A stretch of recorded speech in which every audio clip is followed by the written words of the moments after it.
All right, I want to say congratulations to all Biafrans, the Igbos in the USA, the Igbos in diaspora in different foreign countries.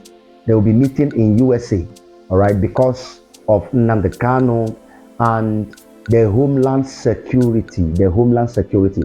You know, they say that security is every man's business, and which is very right. So, but I have some concerns that I want to raise. But let me say that if this is what actually that will bring the release of Martin Nnamdi Kanu, then they should go ahead and be having the meeting. They should go ahead and do it. They should go ahead and get it done. They should have the meeting and carry out whatever they need to carry out and do whatever they want to do so that Martin Nnamdi Kanu can come out from DSS dungeon. Because even as I speak to you now, it's about 4 years they have been there and nothing has been done.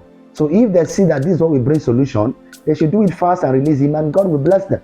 But one thing I want to say is this, anything that you see that Nigeria is involved, and especially those that believe in one Nigeria list, once they are involved in something that has to do with Nnamdi Kanu, that has to do with the Igbos, that has to do with the homeland, that thing somehow will have problem. That thing somehow will not get ahead. I'm speaking based on the things that have been happening. When it comes to the people that believe in Nigeria, the one Nigeria list, oh, there is one Nigeria, oh, one Nigeria. Even when the people in Nigeria does not want to be one.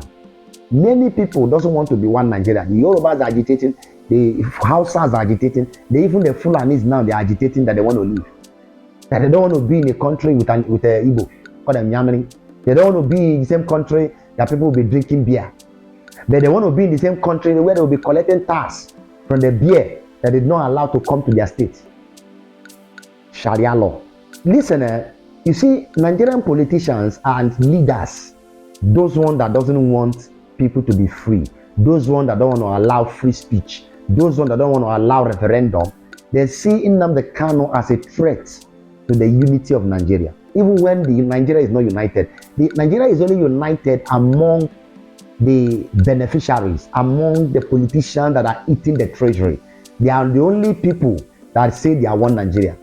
Go anywhere, ask a normal average youth, a normal young guy that is hustling, a normal young woman that is hustling. They will tell you that they are not interested about Nigeria. Go and do interview on the street. You will see what is going on. So Nigerian politicians, they see Nnamdi Kanu as a threat to their positions.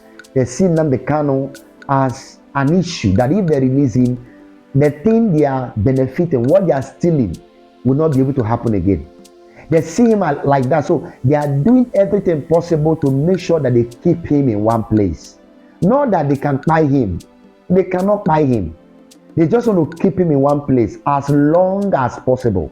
And let me tell you, this is why I got this information, very secret information, that they will never allow any Igbo man to be a president. And I will tell you, it can never happen in this country.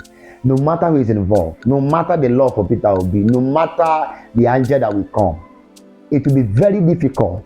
It is near impossible that an Igbo man will be a president of Nigeria. Except that Igbo man is not genuine. Except it's the people like Stooge that they have been using. You know, like most of them man, the rest. People that can obey the North. People that take instruction from the North. Yeah, if they see somebody like that, they must have manipulated the person and manipulate the person. That's the only way they will allow the person to be there. And I tell you, throughout the 4 years or 8 years the person will be there, he won't be able to do shit. He won't be able to do nothing. Because he will not be operating with his decision. He will be operating with the decision of the cabals, which is the same Fulani that will be ruling. Because their fear, there is this fear of, you know, the Igbos, Igbophobia in this country, that if an Igbo man enter there, like somebody like Peter Obi, is a law-abiding citizen. He's a civilized person. All right, he may grant a referendum because referendum is a civil right. It's a civil practice in international communities and everywhere. So somebody like Peter Obi, if he become a president today, he may permit a referendum. And if referendum should happen, just know that the whole matter is finished. So that we make sure that there is no genuine person that will enter there. That is just the truth. Any government official that is greedy will never allow MNK to be released, except the person is not greedy. You know, you listen to what Showora said, that any government, any president that become a president of Nigeria can never release MNK, except him. When he said that, I saw this thing with him because there is nobody that will be benefiting from this government that we allow MNK to be released, because they see him as an enemy. Because once he's released, morale will be high. They don't know the next thing that could happen. They don't know.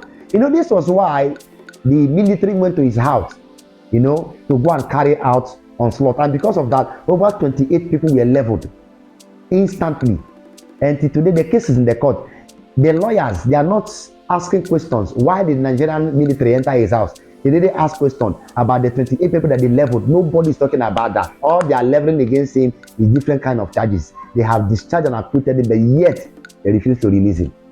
One guy some days back, one ex-presidential aide, he said something. When I saw it, I was laughing.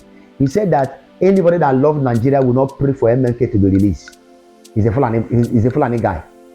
And if you love Nigeria, you not pray for MNK to be released. So freedom is a crime. Agitation now is a crime. That is what they are saying. So this is the question I am asking these Igbos in diaspora that want to have this meeting.